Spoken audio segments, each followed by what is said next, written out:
Some kill you with a smile like the Mona Lisa, with kindness like Mother Teresa,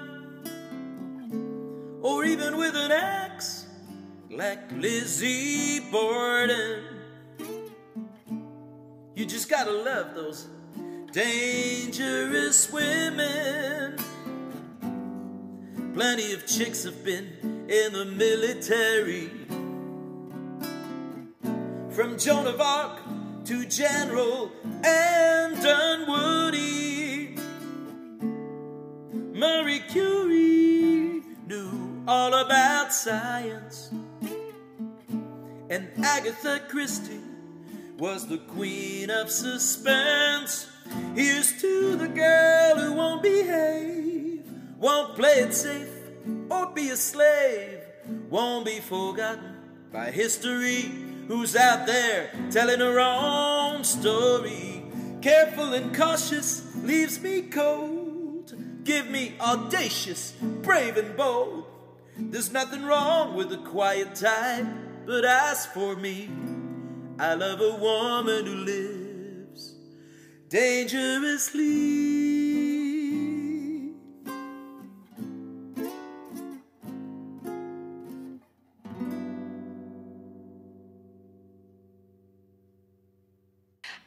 I'm here tonight to introduce Sheila Kuehl. And the good thing about Sheila Kuehl for someone like me is that she's really a very easy person to introduce. Besides what Lola told you earlier, I'm assuming that many of you are very familiar with her. On the small chance that you're not, I'm going to say that I have some information. But for those of you who do know something about her, you may recall, as Lola said, that she's a former Hollywood child actress. And for several years, first in the in the Trouble with Father, and then of course with Many Loves of Dobie Gillis. You may know her from that. Or more likely, because I have to admit, I didn't know she had been in Dobie Gillis. I have to admit, Sheila hadn't watched it. But the fact of the matter is, I knew who she was because I was familiar with two other roles that she has been in. She played in those roles for several years, but it was up in Sacramento, first in the Assembly and then in the Senate. And if I were to start telling you about all of her accomplishments, we would be here till midnight. And I don't think you want to be here then. So let me mention two of her firsts. She was the first woman to be named Speaker Pro Tem of the California Assembly. She's also the first openly gay or lesbian person elected to the California legislature. And during her 14-year Sacramento tenure, 171 of the bills that she authored became law. Yeah. These bills established paid family leave, made certain that California statute established the rights contained in Roe v. Wade, overhauled the state's child support services system, established nurse-to-patient ratios in every hospital, prohibited discrimination on the basis of gender and disability in the workplace and sexual orientation in education. Those are just a start, but they reflect her areas of interest. Senator Kuehl proudly says her life is all about public service. That focus started when she was a counselor at UCLA's Unicamp for underprivileged children. She told me she'd been a child actor and not really used to doing things for other people. And then she met these children whose lives were quite different from hers. She worked with them for 4 summers, and it was what she calls a pivot point in her life. When she graduated from UCLA in 1962, she returned to acting. By 1969, however, her Hollywood career had ended, and she considered what she could now do. Well, she'd been an English major at UCLA, so she became an assistant editor for UCLA's development publications. Until then, she had never thought of women being a class who faced discrimination. She had her aha moment when a man hired after her was promoted, and it was a promotion that there was no reason for her not to have gotten. except for the fact that he was a man and she wasn't. That aha moment made her realize that women might need job support as well as some other services, contraception, housing, additional safety measures. It led her to going to Harvard Law School, and it led to everything else that has followed. While Senator Kuehl may no longer be an elected official, she has not been idle. And again, if I were to start telling you all the things that she's doing, midnight would roll around. But let me end this introduction as she does on her website with this thought. But there is still much to do. Senator Kuehl?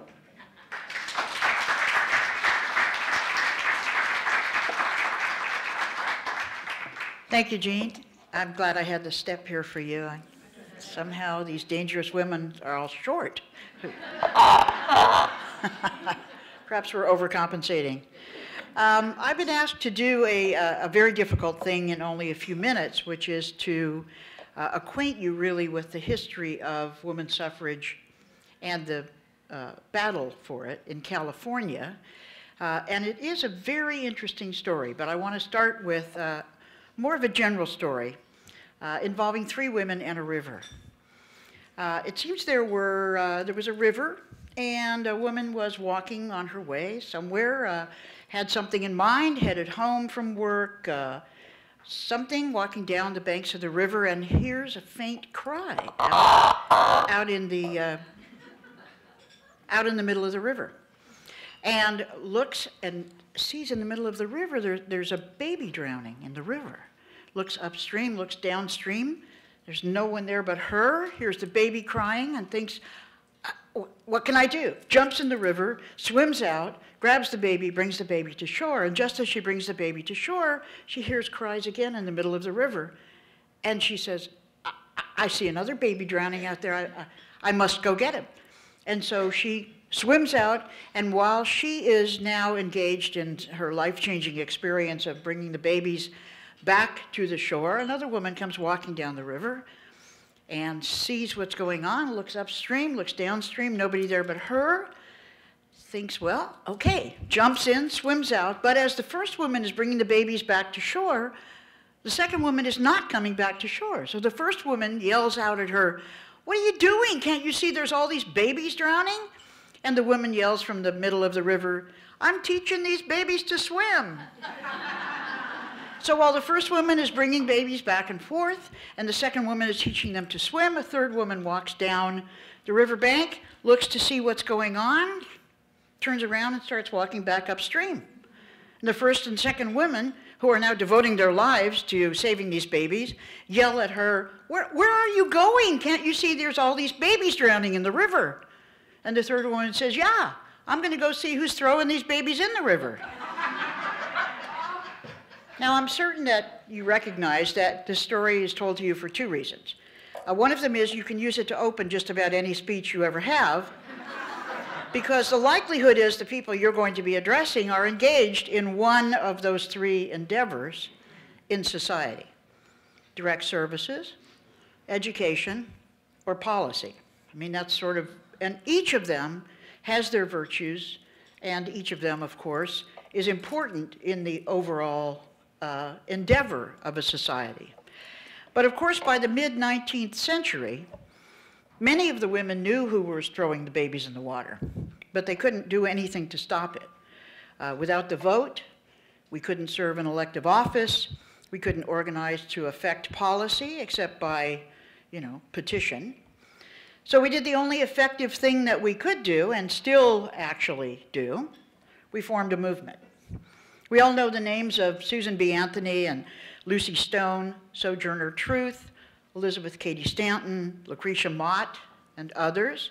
But there's much we don't study particularly about women's suffrage in the United States, and, as I said, particularly in California. Just a brief history before we get to California, but not the whole thing, because, of course, it was many decades. But in 1756, a woman was allowed to vote in the United States for the first time. Her name was Lydia Taft, and she had inherited property, the family property, from her husband who had passed away, and her son, her only son, had also passed away. So there were no men in the family. And the town meeting in Uxbridge, Massachusetts, had to be gathered to vote on whether or not she could vote as a property holder, because in those days you had to be a property holder to vote, and they did allow Lydia Taft to vote. So she became the first woman in the United States to be allowed to vote. Now you fast forward almost 100 years, and you know in 1848 there was the Seneca Falls Convention. About 300 people came to that convention. In 1849, California's first constitutional convention took place, and you would imagine, what would you think was the most controversial issue? Equal property rights for women. It got more debate and took more time to consider whether or not women should be able to own property, whether they should own it only if there wasn't a man in the family to own it, etc. In 1869, Wyoming granted suffrage to women, but at the same year, the California Women's Suffrage Association sent a petition to the state legislature asking the California legislature to adopt an equal suffrage amendment. In 1870, the Utah Territory, which was not yet a state, voted to allow women to vote. That same year, 1870, national women's rights leaders traveled to California, which, as you might imagine, in 1870, was a fairly grueling trip, took a long time, but many of them attended a women's rights meeting at the Mayfield Farm, which was a 250-acre property owned by a pioneer woman, Sarah Armstrong Montgomery Green Wallace. Now, she must have married everybody, you know, in the town, and I recognize a lot of those names, so I'm certain that, but she was the first president of the California Women's Suffrage Association. In that same year, California colleges began to admit women, but not in the schools of medicine or law. Stanford opened as a co-ed university, but limited the number of women who could attend. And in that same year, in 1870, a petition signed by 3,000 Californians was delivered to the California legislature asking them to adopt an equal suffrage amendment. 6 years later, it was the Centennial, 1876. And across the country, women wanted to march in the Centennial parades, but many states did not allow them to march because they wanted to carry signs that said, "Votes for women." And that was simply not to be allowed. Of course, there was also opposition to the thought that women should be able to vote. One argument of the anti-suffrage societies, which were composed mostly of women, was that politics was sordid and degrading, and therefore not for women to participate, a theory with which I happen to agree at this moment. At least that it's sordid and degrading, I don't know, I think we should still participate. One pamphlet of the Women's Anti-Suffrage Association of Massachusetts set forth the theory that women's influence in their own households was sufficient for that need. Remember how we've all heard that, right? Women hold the purse to buy stuff for the house, so that should be enough. But here's what the pamphlet said: "Housewives, you do not need the vote to wash out your sink spout. A handful of potash and some boiling water is quicker and cheaper."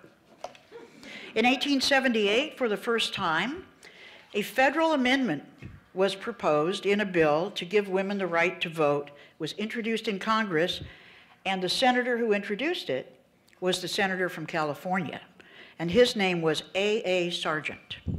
In 1883, the Washington Territory, again still not a state, adopted a women's suffrage amendment, but the Supreme Court struck it down. The Utah Territory, which had adopted a suffrage amendment, that was struck down by Congress. So you can see the give and take, the battle that really went on. In 1893, Colorado became the second state to allow women to vote. But an early success came that same year in California when a women's suffrage bill won approval in the state legislature. However, it was vetoed by the governor, who declared that it was unconstitutional. He didn't quite get the concept, I think, that an amendment to the Constitution, of course, would be unconstitutional. That's why you're changing the Constitution, but he vetoed it anyway, and so it couldn't even go to the ballot. However, the first woman in California to vote did so at about this time. Her name was Stagecoach Charlie. This was a woman who lived her life as a man. And it was only when she was being prepared for burial that they discovered that Stagecoach Charlie, all of her life, had been a woman. However, she'd been voting every year. And we don't even know her real name, Stagecoach Charlie, so the first woman to vote in California. In 1895, a suffrage amendment passed the legislature, and it was put on a statewide referendum. However, although the populists, the prohibitionists, the Republicans, and the unions, not an alliance you'd see today, joined a formidable women's alliance to promote the measure, it was defeated by a sizable majority by the voters of California. Many blamed a very vocal and powerful liquor industry, as well as the Democratic Party, for the defeat. So the women of California were pretty disappointed. And they asked Susan B. Anthony to please come out here and help them to organize the campaign in California. White middle-class women's clubs, unions, church groups, black self-help groups, temperance groups, and socialists all incorporated the suffrage issue into their day-to-day grassroots community work. They believed that if a woman could vote, they could clean up dirty politics, they could cure social ills like child labor, prostitution, and poverty. So disenfranchisement became a very powerful symbol that unified women all across different class strata, all across different walks of life. And they turned to what we now refer to as the grassroots for widespread financial support. Quote, "A large photograph of Miss Anthony and Miss Shaw will be given for every $2 pledge.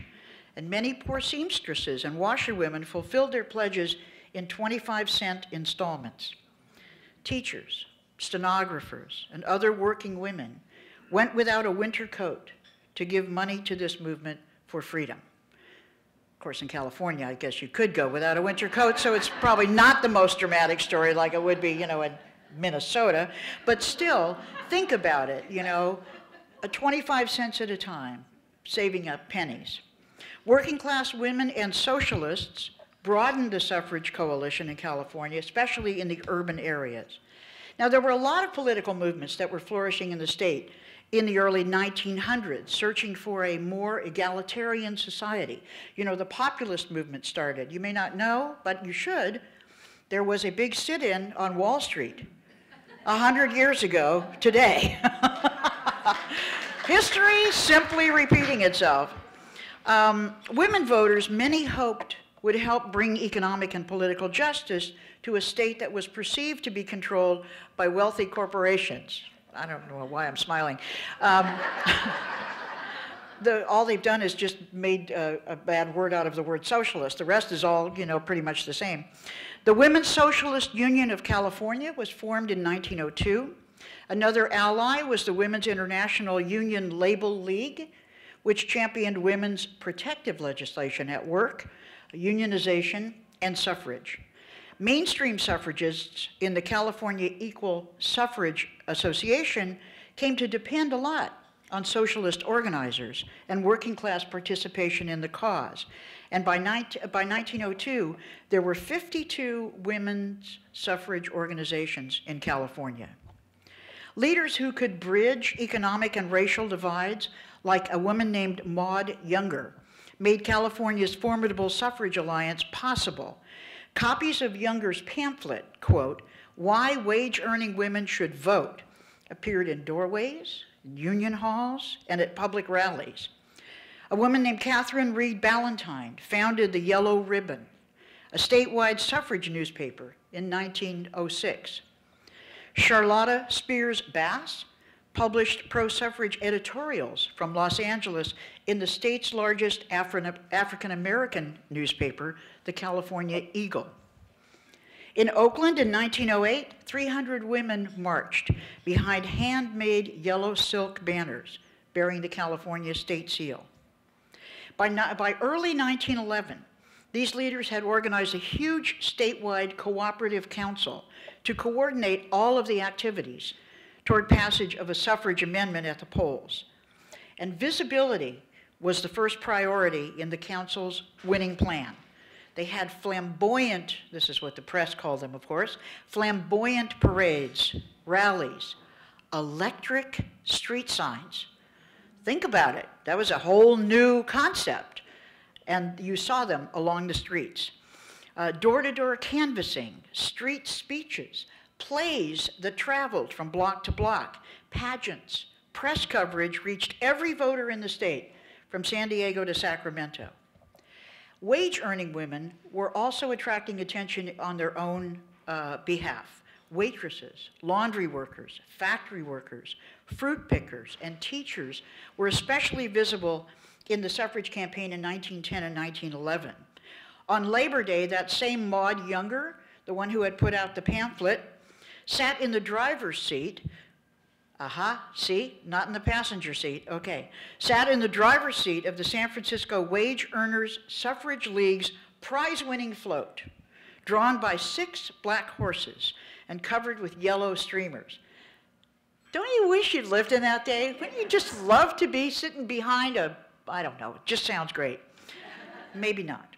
Workers' wagons rolled past as thousands cheered in San Diego's Labor Day parade, bearing signs for equal pay for equal work, as well as women's right to vote. Flyers and leaflets spread the appeal far and wide. Workers even distributed suffrage leaflets in Spanish, in Italian, in German, and in Yiddish to attract immigrant worker support from both men and women. Consistent with California's racial politics of the time, however, Chinese workers were shunned by the movement leaders, who feared a white backlash if Asians were embraced. Not sure well, we'll talk about that in a minute. The eyes of the nation were on California in 1911, when male voters flocked to the polls to approve women's right to vote by a wide margin in the statewide referendum. It was the 6th and largest state so far to approve women's suffrage in the United States. A woman named Tai Leung was known for her social work among the Chinese in San Francisco. In 1912, just the next year, she was the first Chinese-American woman to vote. Studebaker Flanders, the car manufacturers, took advantage of her prominence and put her in one of their cars for a publicity shot that ran in many San Francisco newspapers. Think we're past all of that? Just want to call to your attention that Congresswoman Judy Chu is the very first Chinese-American woman to serve in Congress. And she was just elected a very short time ago. So the question, of course, and the second part of, but not as long, of what I've been asked to help us think about is, what was it all for? I mean, the notion that people had about why women wanted to vote might have been somewhat different. Women simply wanted to be part of the process, have a seat at the table, because in order to run for office, you have to be able to vote. You can't run unless you're a voter, or at least qualified to vote. Since 1911, there have been a total of only 130 women who've served in the California legislature, the first ones serving in 1918. Her name, actually there were several women elected in 1918. The one that's listed first is a woman named Esto Broughton, who was elected in 1918 from the Democratic Party. Again in 1920 from the Republican Party. In 1922 from the Prohibition Party. And in 1924 from the Socialist Party. There was a woman trying to find a fit, you know. Grace Doris was also elected in 1918. Elizabeth Hughes was elected in 1918. Anna Saylor was elected in 1918. So you have 4 women elected out of the 120 members of the legislature in 1918. And then a woman in 1922, another woman in 1922, and then not another new woman until 1930. After that, not another new woman until 1936. After that, not another new woman until 1942. I was number 62 out of 130, and I was elected in 1994. So what was it all for? The theory was that women were going to somehow make government cleaner. And I think the League of Women Voters actually has an idea that that should be the case. And it's not only women who belong to the League of Women Voters, of course, but the idea that having that voice, some other voice, would make a difference. And I have to say that we were not the only ones to bring bills related to women's issues, but many, many more of us would author bills concentrating on women's health, on education, on family issues, on violence against women, violence in the family.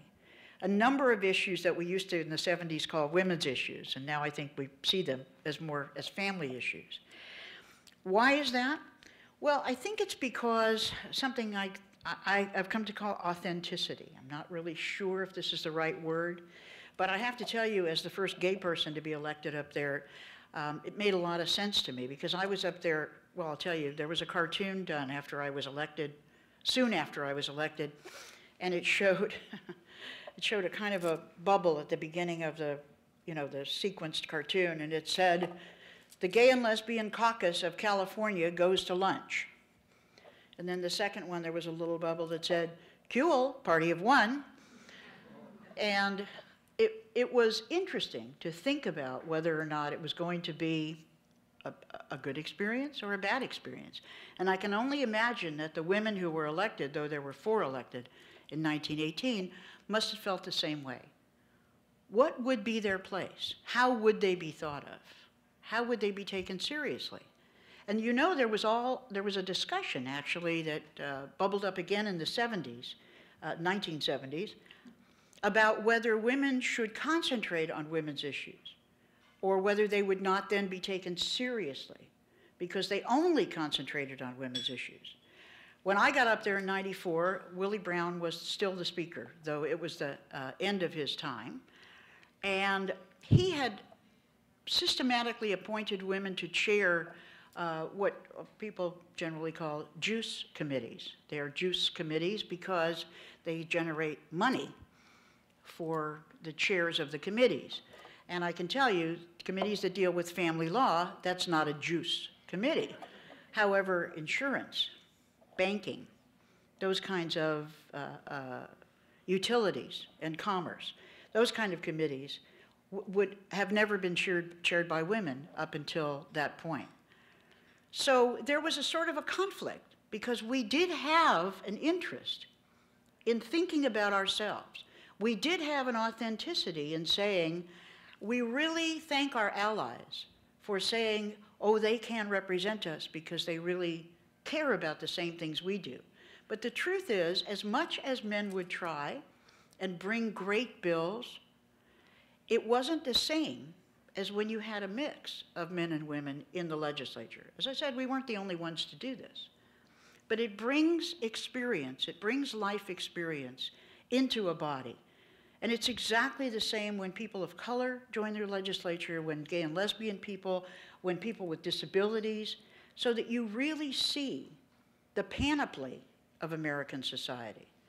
Whether the hopes that were expressed about the changes that women would bring when they went into legislatures, don't know. Guess we got prohibition and then we didn't. Fascinating series on PBS, isn't it? What a great job Ken Burns did. Really wonderful. So I don't really know whether we have met everyone's expectations. But I do know that a legislature that has people in it from every part of our society, from every kind of person, not only genders and races, but economic strata. And it's much harder, as you know, for people who are working class to be elected because they don't have the same access to resources. But I think that's, you know, that's the virtue of movement, the idea of collective action, the idea of supporting our own, and making certain that people have the opportunity to run.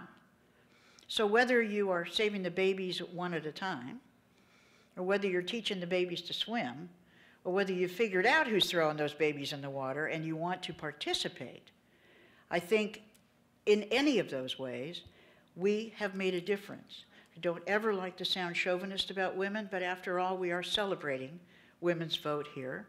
And I think we really have made a difference. We're not necessarily kinder and gentler. We're not necessarily smarter. I do know that we like war less. And I don't mean necessarily the real war. I mean the kind of war that I see in Sacramento. It isn't that we don't participate. It isn't that we don't fight for what we believe. But I do have to say, generally, it's not the way we'd necessarily like to do business. For the most part, we'd like to find an answer. And that I've seen to be somewhat different. There are many men who join us in that, but it's harder for them because they're expected to like the war.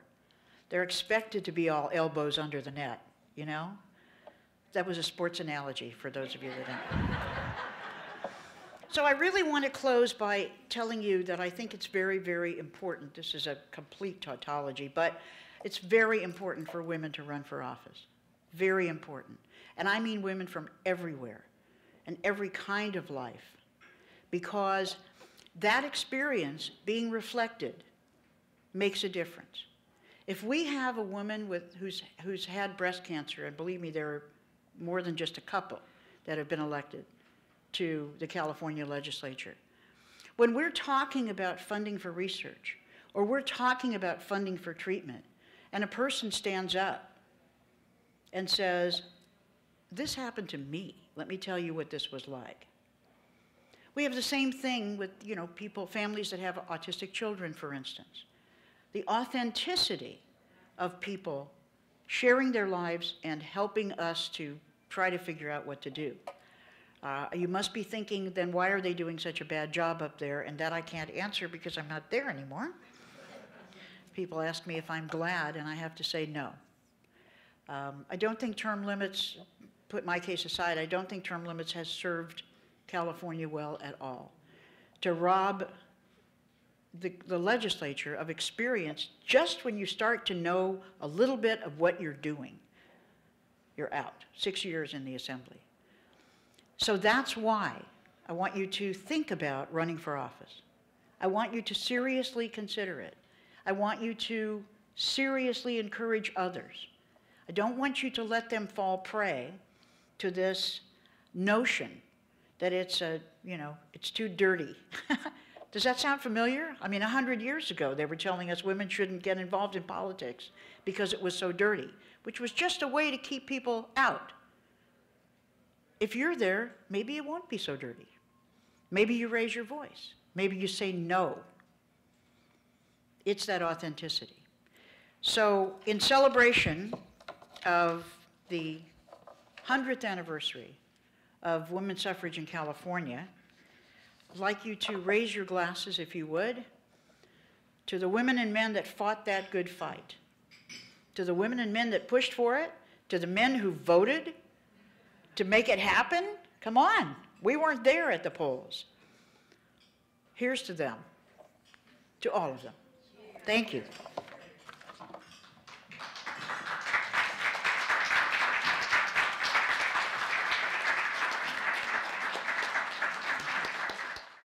Well, I'm Athena. I'm co-president of the League of Women Voters, and during the last 2 weeks we've received proclamations, and we're going to bring them in, and then also we have another guest here to present a proclamation, a couple of guests.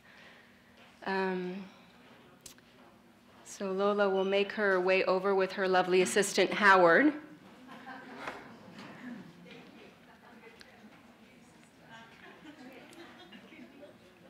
So first we'll have Pat Fury, councilman from the city of Torrance.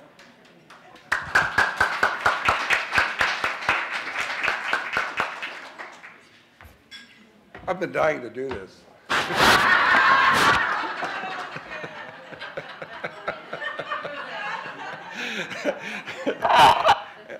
Knowing these people and knowing their height, every time they stepped up, it was really neat to see you rise to that level. Yeah. And as I was introduced not only as a council person, but a member of the League of Women Voters, and I'm very proud to be a member of the League of Women Voters. The amazing thing is, obviously, nobody in this room was here 100 years ago when all of the important stuff happened, but we have to continue to educate our youth, let them know what happened, because so many times they just take things for granted that things are like this. Well, we know it wasn't always like this, and things are changing every day. I'll give you the proclamation from the City of Torrance, and this is on behalf of Mayor Scotto and all of my colleagues on the City of Torrance Council. Whereas the women of California won the right to vote after more than a decade-long effort, culminating on October 10, 1911, when a majority of California men voted for political equality and passed the women's suffrage amendment to the state constitution.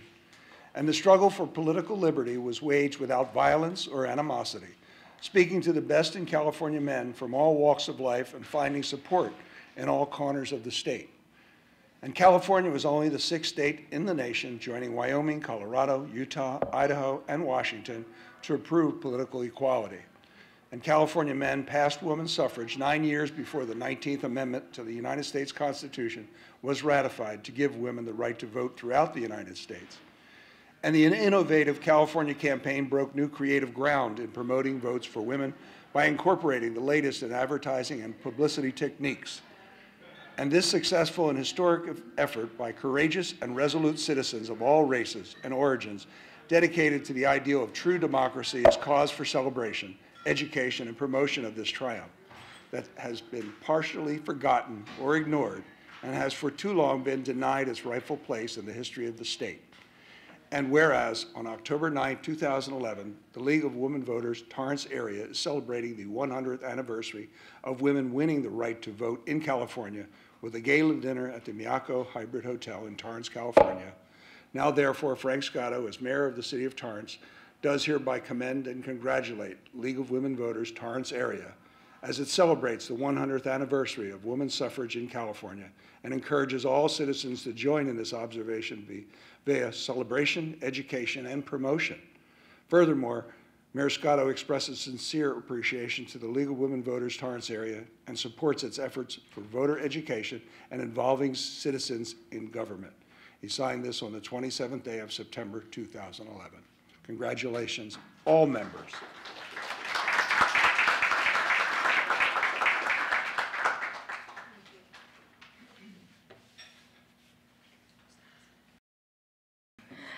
I'd like to now welcome the Mayor of Carson, Jim Deere.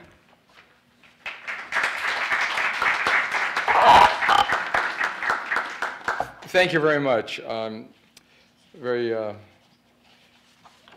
happy to be here today because we're celebrating a 100th year anniversary that I'm afraid, as my colleague from Torrance mentioned, it's been forgotten by many people, but not by you.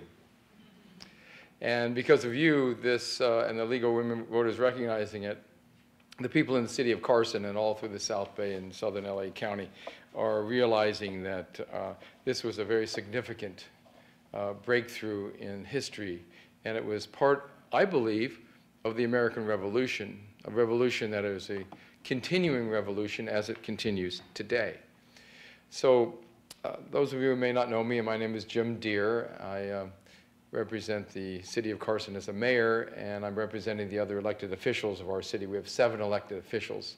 And our city is, I'm very happy to announce, is a city that frequently elects women, and at one time out of our 7 elected officials, 6 were females. And it varies, and it's supposed to, you know, go back and forth somewhat, and I think that's healthy. I just know that when I run for re-election, 58% of the men support me, but 67% of the women support me in the city. And that's something I'm grateful to. So this was a good idea in 1911, wasn't it? So we have a proclamation from the city of Carson that I'm presenting to you. And I would like to read some of the whereases here. The City of Carson proclamation honoring the 100th anniversary of women winning the right to vote in the state of California. Of course, you know, that was part of a national movement that went on for many, many decades. But in Carson, like any fight, a fight is made up of many battles.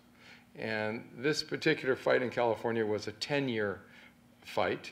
And you have to put it in the context of the whole United States of America in the changes that were taking place then as changes are today.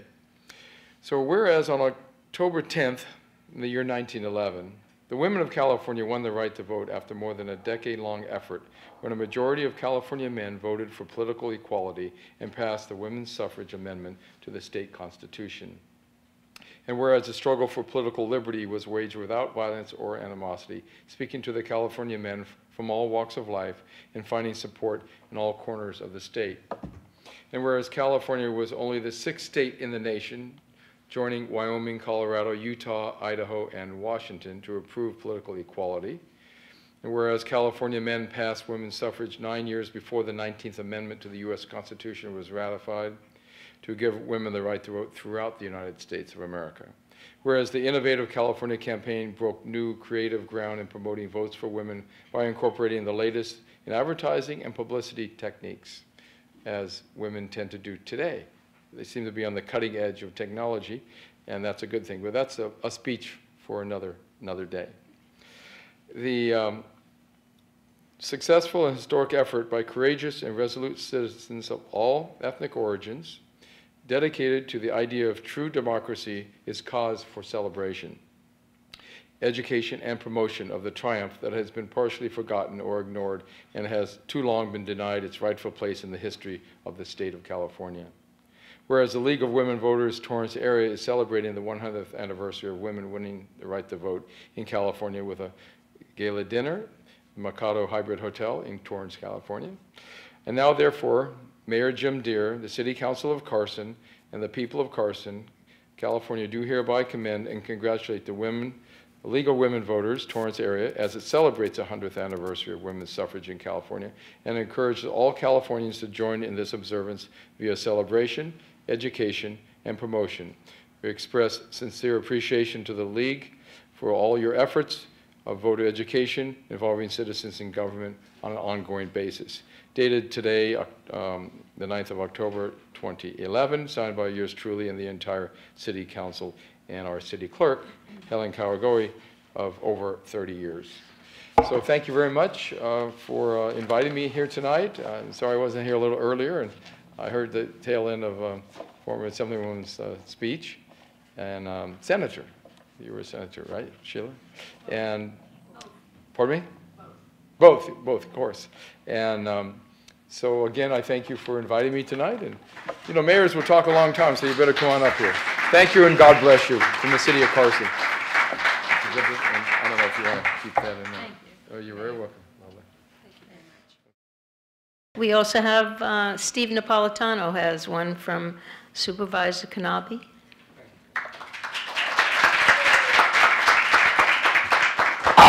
Since Pat already took my my stance gig, I won't get up on the little stand there, but thank you for having me here tonight. It's very much an honor to be here, especially in a room, as was said, is filled with so many dangerous women. I seem to have more than my fair share at my table. They were the ones who were doing the sing-along earlier, but my compliments, though, to Senator Kuehl for taking all my talking points that I wanted to go over. I'm very happy, though, to point out that our City Treasurer, Dana Cortez, is here this evening, an elected woman, and I'm even happier to say she brought her daughter along with her. And that's exactly who I think Senator Kuehl was speaking of in the future. In her encouragement to run, she did not mention, I will, that there was an article a couple months ago about how women are not running for elected office, and as they should. And we're at a loss for that. It was pointed out at the time that I know there was a representative for Janice Hahn is here, that when she was on the city council, now that she's off the city council, there are no women, except for Jan Perry, who's off, termed out, and running for mayor. But with both of them gone, doesn't look like there's a good chance there won't be a woman on the LA City Council. So there's many positions to be filled, and we need many women to run for them. And so I don't have a lot of whereases tonight, but I do have this beautiful hand-painted scroll from Supervisor Kanabe, suitable for framing. I should add that commemorates this event. This is the 100th year anniversary. It's a moment, take a breath. Tomorrow, it starts again. There's much to do in terms of equality for women, for race, for gender, for everything. And not just here in this country, but in many other countries. So the work continues. Celebrate tonight, back to work tomorrow. Congratulations.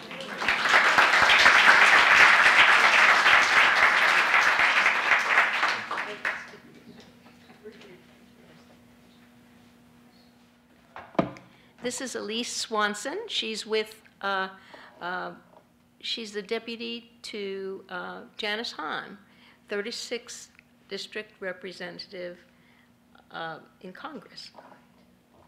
Please come forward.